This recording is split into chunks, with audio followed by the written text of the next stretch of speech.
Assalamualaikum warahmatullahi wabarakatuh. Selamat kembali ke Smoky Tea.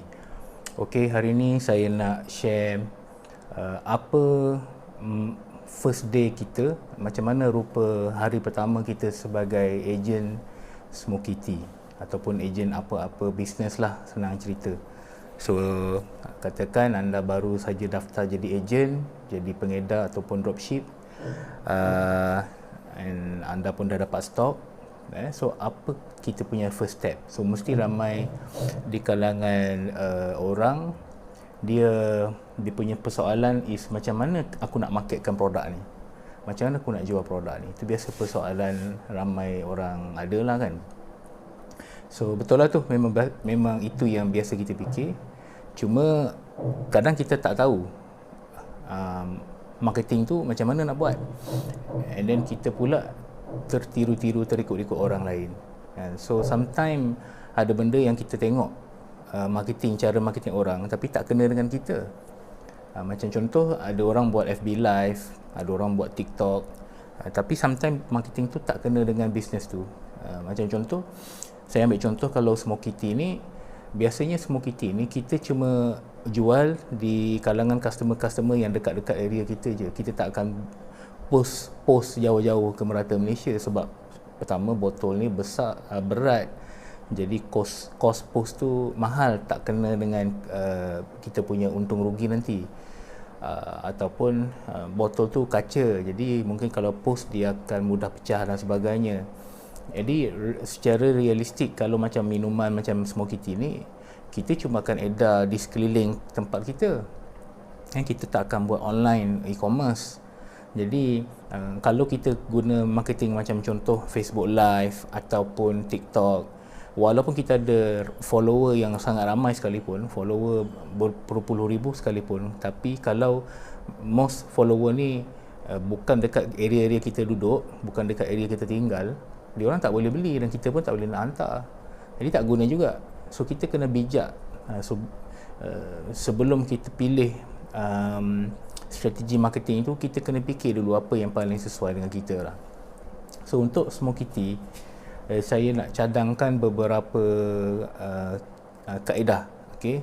So yang pertama, yang saya sangat sarankan untuk orang yang first nak try, maksudnya strategi marketing yang pertama yang you all patut try adalah apa yang saya nak share hari ni, which is kita panggil benda ni vending point. Okay? Vending point. Vending point ni apa? So vending point ni dia macam seolah-olah kita buka cawangan. Macam contoh kalau ada orang jual burger, dia ada satu stall kan. So dia ada cawangan burger dekat situ, kat satu lokasi. So orang pun datang beli burger dengan dia. Dan mungkin dia ada cawangan-cawangan burger yang lain. Cuma bezanya dengan vending point ni, kita tak perlu keluarkan modal untuk buat stall, untuk beli peralatan-peralatan tong gas dan sebagainya. Itu tak perlu. Vending point ni tidak perlukan modal, tapi dia menyerupai macam cawangan. Sebab apa? Biasanya gerai burger ni akan ada orang yang datang, sebab gerai burger ni biasanya akan ada ramai orang di sekeliling.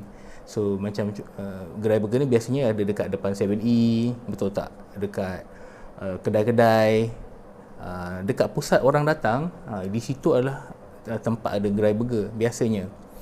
So vending point ni macam tu juga lebih kurang. Dia adalah tempat yang mana ada ramai orang akan datang. Jadi kita ni jimat masa, tak payah nak jual kita punya produk ni pada sorang-sorang. Kalau kita jual pada sorang-sorang, kita akan penat. So apa yang saya cadangkan adalah menggunakan vending point. Vending point ni macam mana kita nak buka? Okey, gini. Di sekeliling kawasan kita mesti ada sekolah, bank, balai polis, bomber, kadang-kadang ada universiti, ada campus college ke campus universiti. Jadi di tempat-tempat ni biasanya akan ada orang yang kita kenal di sekeliling kita lah, ataupun yang orang kata yang jarak yang sanggup kita pergilah.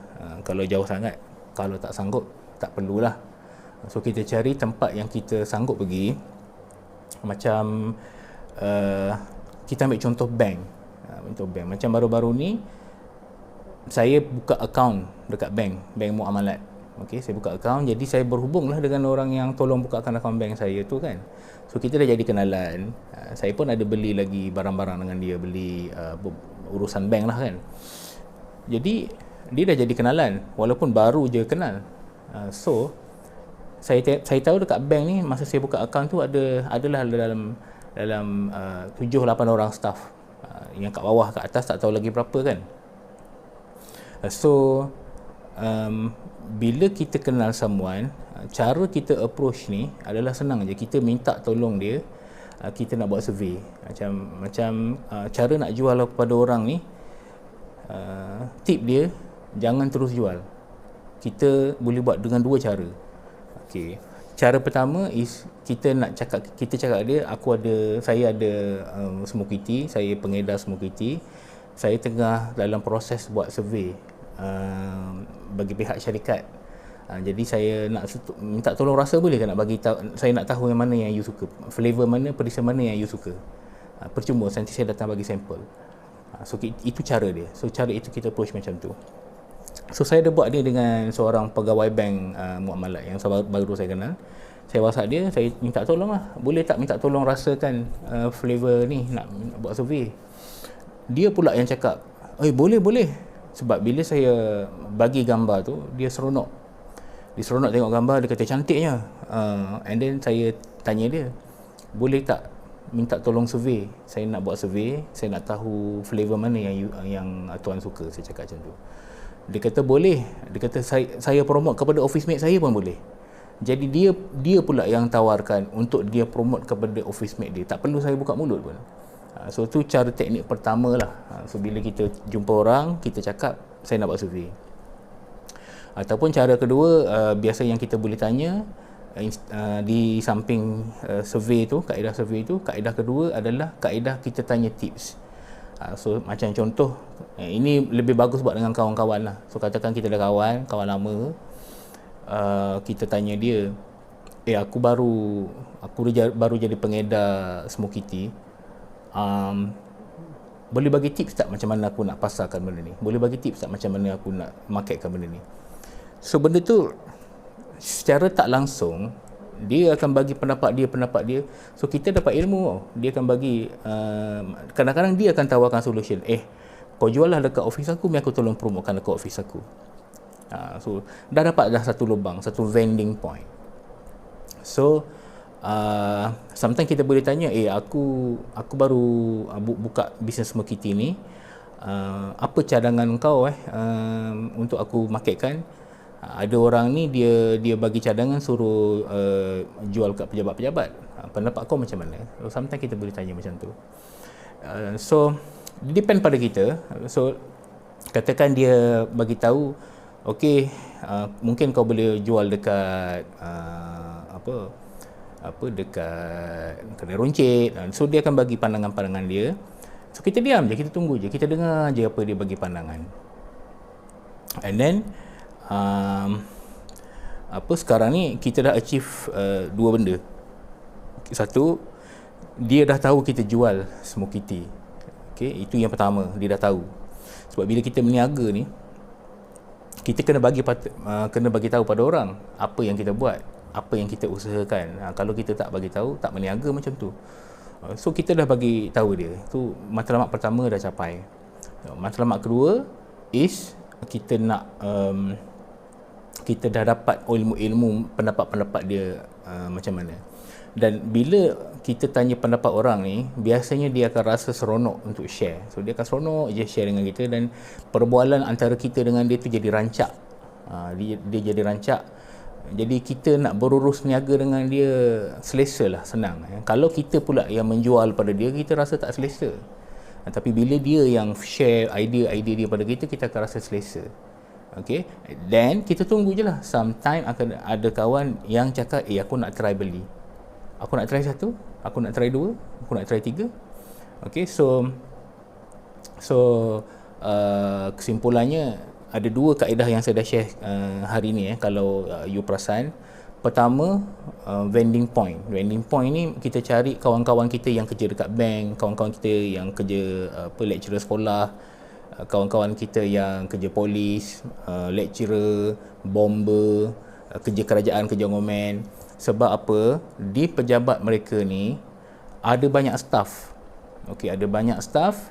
Mungkin ada 10 staff, mungkin ada 20 staff. Okey. Dan di setiap pejabat akan ada pantry.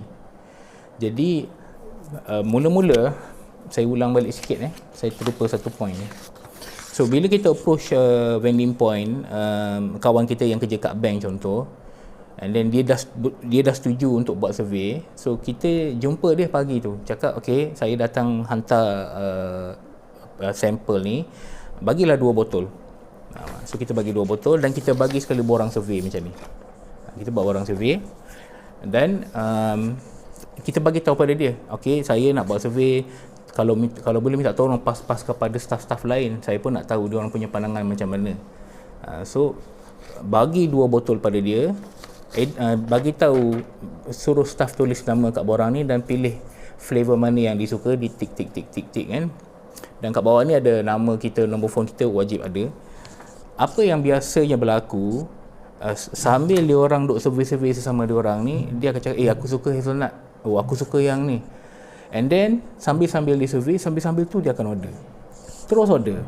Maksudnya kalau kita datang pagi bawa sampel, and then kita datang petang untuk kutip borang survey ni semula, okey, apa yang berlaku sebelum kita datang tu, kita bagi tahu pada kawan kita, aku nak datang petang ni untuk ambil borang survey. Kalau ada yang nak order, bagi tahu, aku boleh bawa siap-siap stok. So the same day kita boleh terus dapat order. Dan kadang-kadang staff ni, let's say staff tu ada 10 orang, tapi kita jangan lupa staff seorang ni mungkin dia ada husband, dia ada wife, mungkin dia ada anak. Jadi mungkin dia tak beli satu, mungkin dia beli 2. Alright, and then bila dia dah bawa balik rumah, pasangan disuka, anak-anak disuka, kemudian mungkin dia akan repeat order balik. Okay, so ini kelebihan kita ada, kita guna kaedah vending point ni. So kita just approach orang yang kita kenal je, senang. So kalau satu tempat ada 10 staff dan setiap staff beli 2 botol, kita dah terjual 20 botol, dah almost habis satu carton, dan kita belum campur yang repeat lagi. Okay, so teknik vending point ni macam tu. Jadi apa yang saya nak cadangkan you all buat hari pertama ni adalah you keluarkan sekeping kertas, okay, dan cuba tulis senarai nama semua orang yang kita kenal dekat kawasan kita. Sama ada bank ke, sekolah ke, spa ke, bengkel kereta ke, kedai roti ke, siapa yang kita kenal. Mungkin ada pejabat berkaitan yang kita ada kawan yang kerja dekat situ. Sebab apa? Kita nak letak kita punya produk di pantry dia. Okay, so lepas kita dah dapat order daripada ni, order pertama ni, orang dah bagi survey dan diorang dah mula order beramai-ramai, kita boleh minta tolong kawan kita yang kita kenal ni, kita offer dia, kalau aku letak je produk ni dekat pantry ni, boleh tak? So diorang boleh beli je lah. So setiap minggu ataupun setiap hari kita just collect duit. Lepas dia dah beli, petang tu kita dah collect duit dan hantar stok baru. Jadi benda ni bisnes yang senang, cuma kita kena set target berapa orang yang kita nak jumpa hari ni. So hari pertama ni you tulis berapa orang kawan dan start WhatsApp dia. Saya boleh bagi contoh skrip macam mana nak approach orang, apa nak cakap dalam skrip tu. Tapi ni saya bagi cuma pada pengedar-pengedar lah. So kalau anda nak jadi pengedar, boleh join kita punya webinar. Link saya akan letak kat bawah ni. Join kita punya webinar. Kemudian semua skrip-skrip ni, borang ni, saya boleh bagilah yang soft copy supaya you boleh print. Dan itu je lah tips saya kali ni. Jadi saya recap balik. Cara pertama, guna vending point. Minta tolong kawan buat survey. Once dah dapat persetujuan dia, kita cakap ke dia nak bawa waktu pagi, sampel tu kita nak bawa waktu pagi, terangkan cara guna survey, borang survey ni, dan cakap petang saya nak datang ambil borang. Itu je.